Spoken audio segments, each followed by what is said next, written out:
to The Back Cover, the podcast that explores the classic soul music of the 60s, 70s, and 80s. I'm Karen Williams. Join me and my co-host Steve Williams, no, we're not related, as we flip over the album covers and share stories of the movers and shakers that created, wrote, and produced those iconic sounds.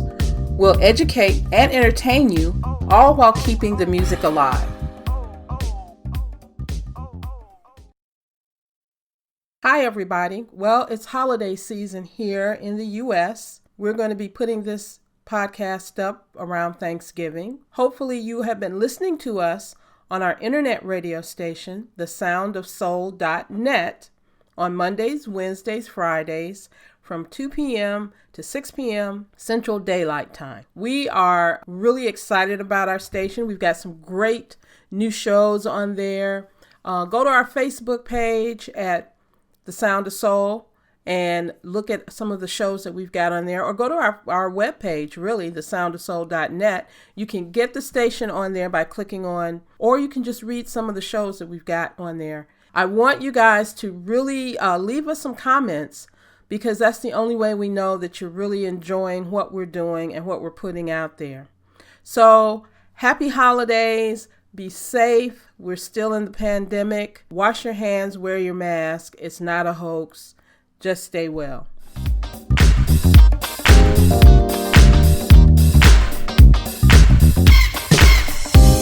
Guess what? I'm listening. It's ZZ Hill's birthday. That's why I played it, girl. I was working at WQIC in Meridian. He had just finished a concert in Meridian. The next day, gone.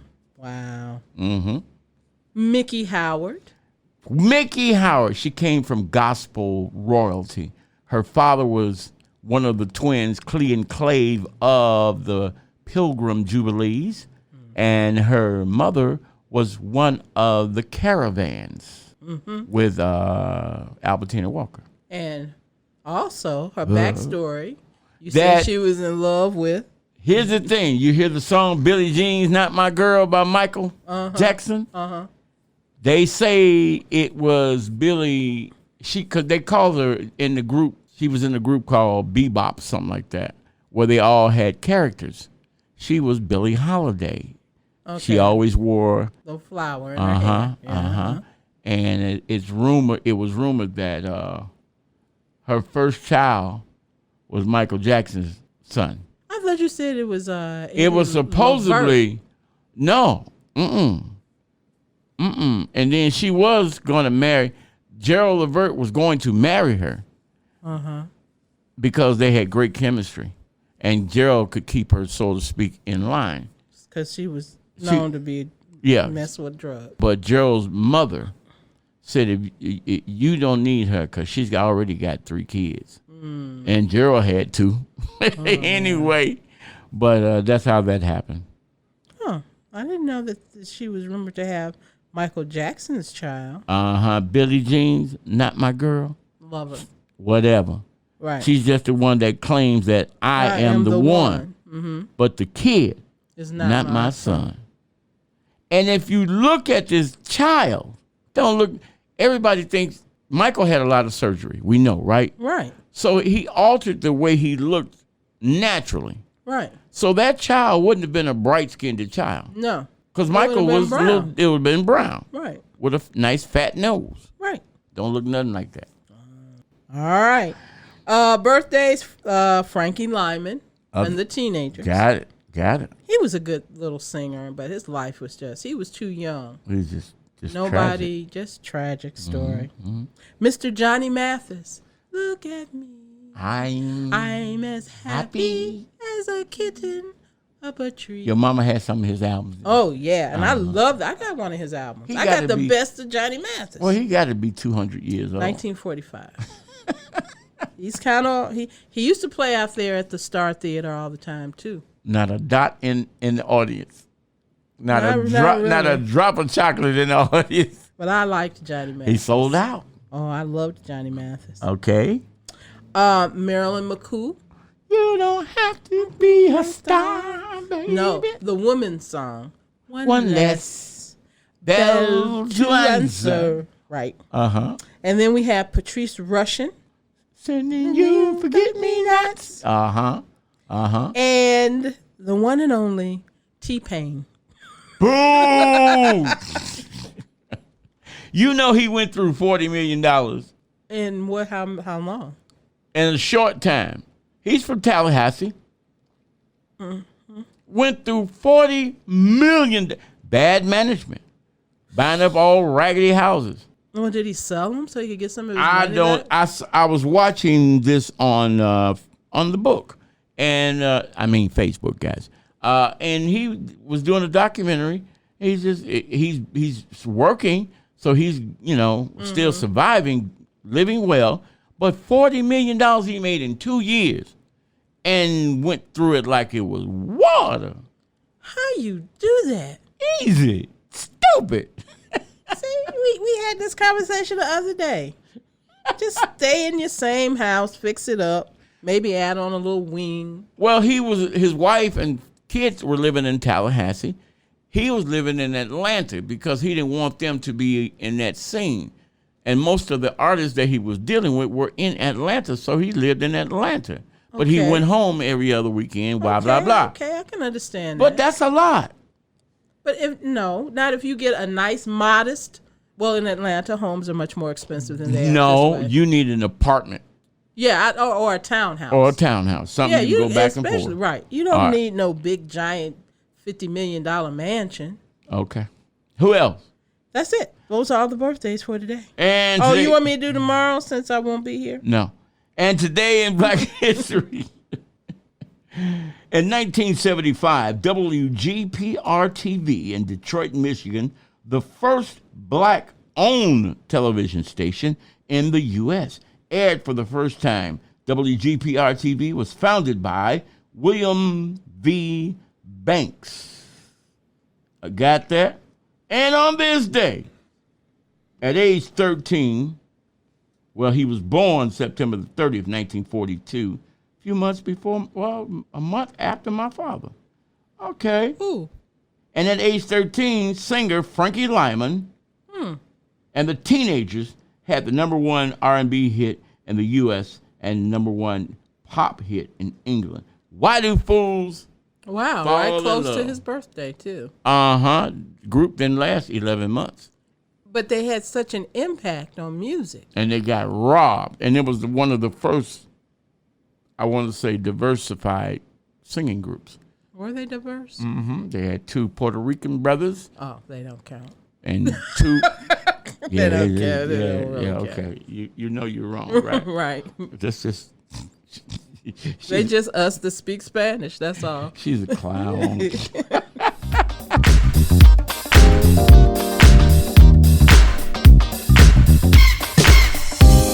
So you said she was in the news again. What did you hear about her? Well, I was between, and that's what I was between. I was just turning over. Oh, okay, and you heard her name. And I heard her name. Okay, so they said her boyfriend is running to court asking for protection against her in what he describes as a domestic violence situation.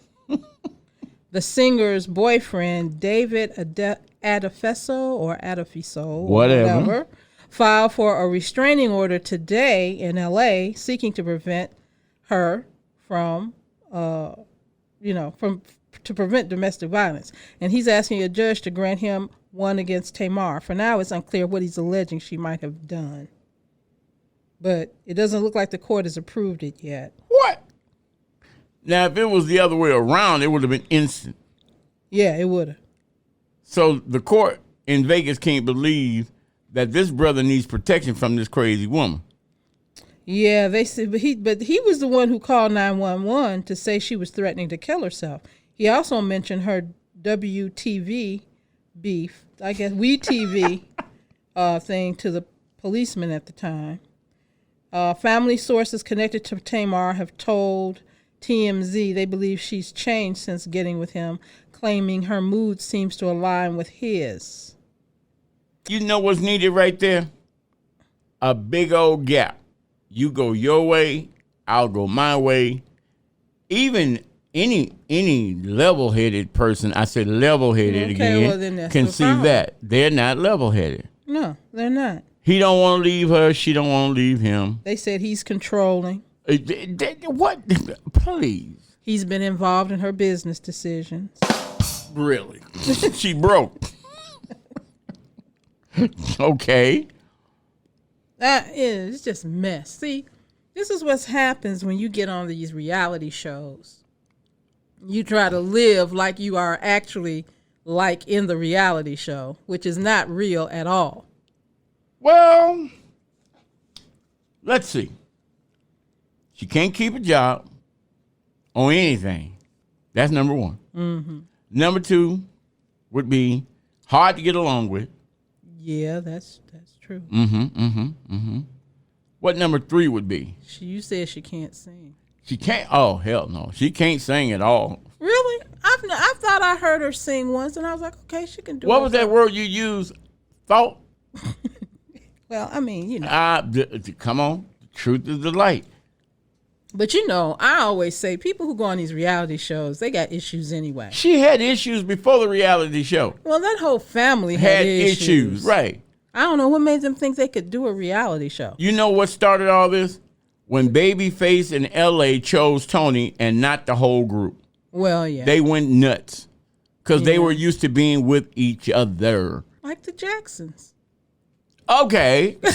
Yeah. I mean, you know, how we always say, Michael said when Jermaine left, he felt really... Yeah, because they came as a group. They came up together. So now But Jermaine could sing. He greasy, but he could sing. But now let's look at Tony. Together, you remember how I always talk about there's the choir, and then there's the soloist. Yeah. You need the choir. The choir together is great. But when you start picking little pieces out of the choir, now you got some issues. Okay. So that's what happened with them. Tony was the soloist. Yeah. And they were the choir. Together, they had great harmony, I bet you. They could all sing and everything. But Babyface, being a true musician, was able to discern who the choir members were and who the soloist was. Okay, we don't really need y'all. Right. But we want her. Right. Because she can sing. You all are the choir members. That's been going on for ages. They could have been her backup. James Brown and the Famous Flames. Yeah. We like him. Y'all can just go back home. But we're going to pay him. He going to have to pay y'all because we don't see no need for you. Lionel Richie. And the Commoders. But they were a band. They had usefulness. Okay. You know what I'm saying? That's different. Your boy. Who? LTD. Okay. With Jeffrey Osborne. Well, a good band behind Jeffrey, it didn't have to be LTD. It could have just been any great band. Any band behind Jeffrey, he could have carried it all. Okay.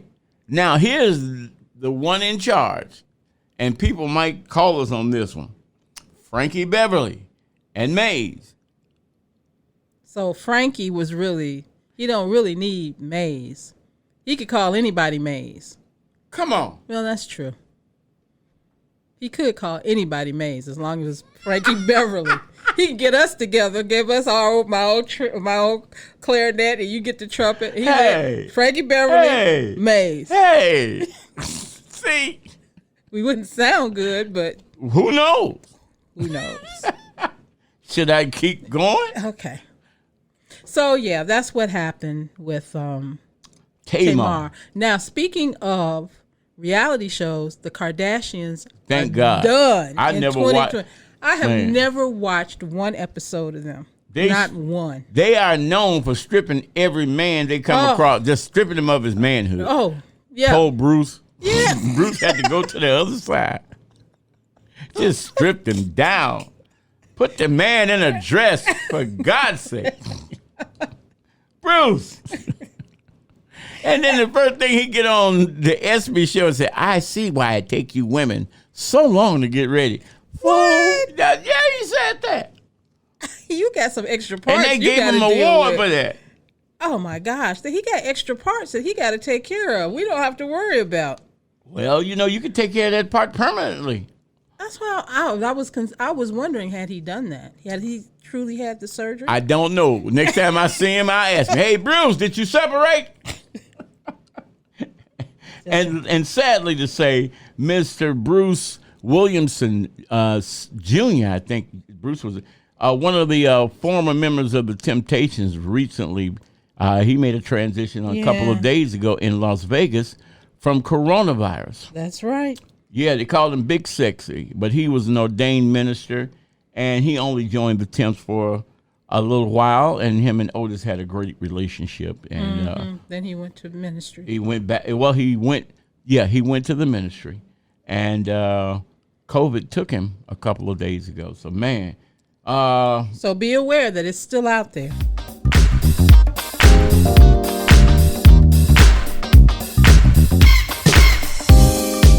Some of you may have seen this, but Jane Fonda has been talking about some of her past exploits, and she's had many. Oh, bring it on. She worse than Barbara Walters. As about her experience. Now, she admits that she and Marlon Brando had some entanglements. Isn't that what Jada... Entanglement, yeah. Yeah, that's what she called it, right? An entanglement. Yeah. So Fonda and Brando had an entanglement because they starred together in a 1966 drama, The Chase. Mm-hmm. She said he was disappointing.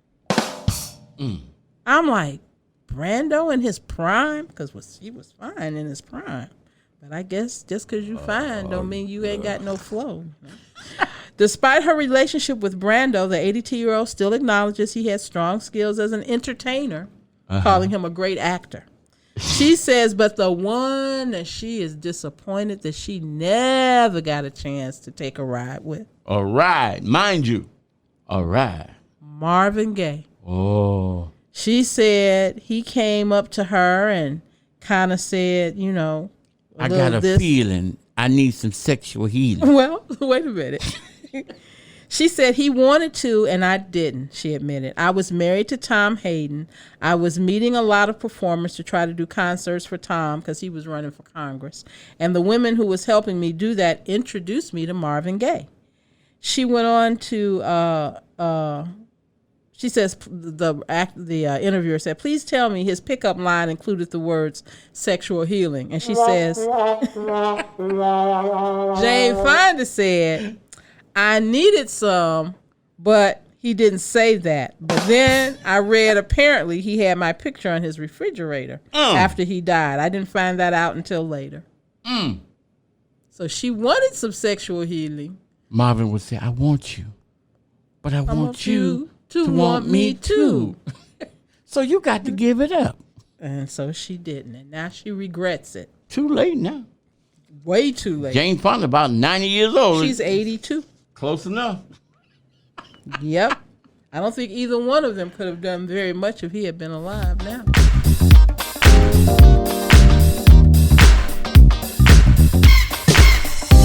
And of course, they have the Otis Redding Foundation down in Macon. They were doing a lot of things. And his sons had a group back in the 80s, the Reddings. Yeah, I remember that. What did they make? They Nothing. They had one song. It was mediocre. Yeah. It was, but you're right, the Reddings. I remember that. Saw 'em on Soul Train. Yeah. What was the song? You got the song? No. It was that mediocre? Yeah, it was that mediocre. Well, you got Jackie in there singing. Hey, Jackie is a musical genius. No, now you say. I had to beg you to play it.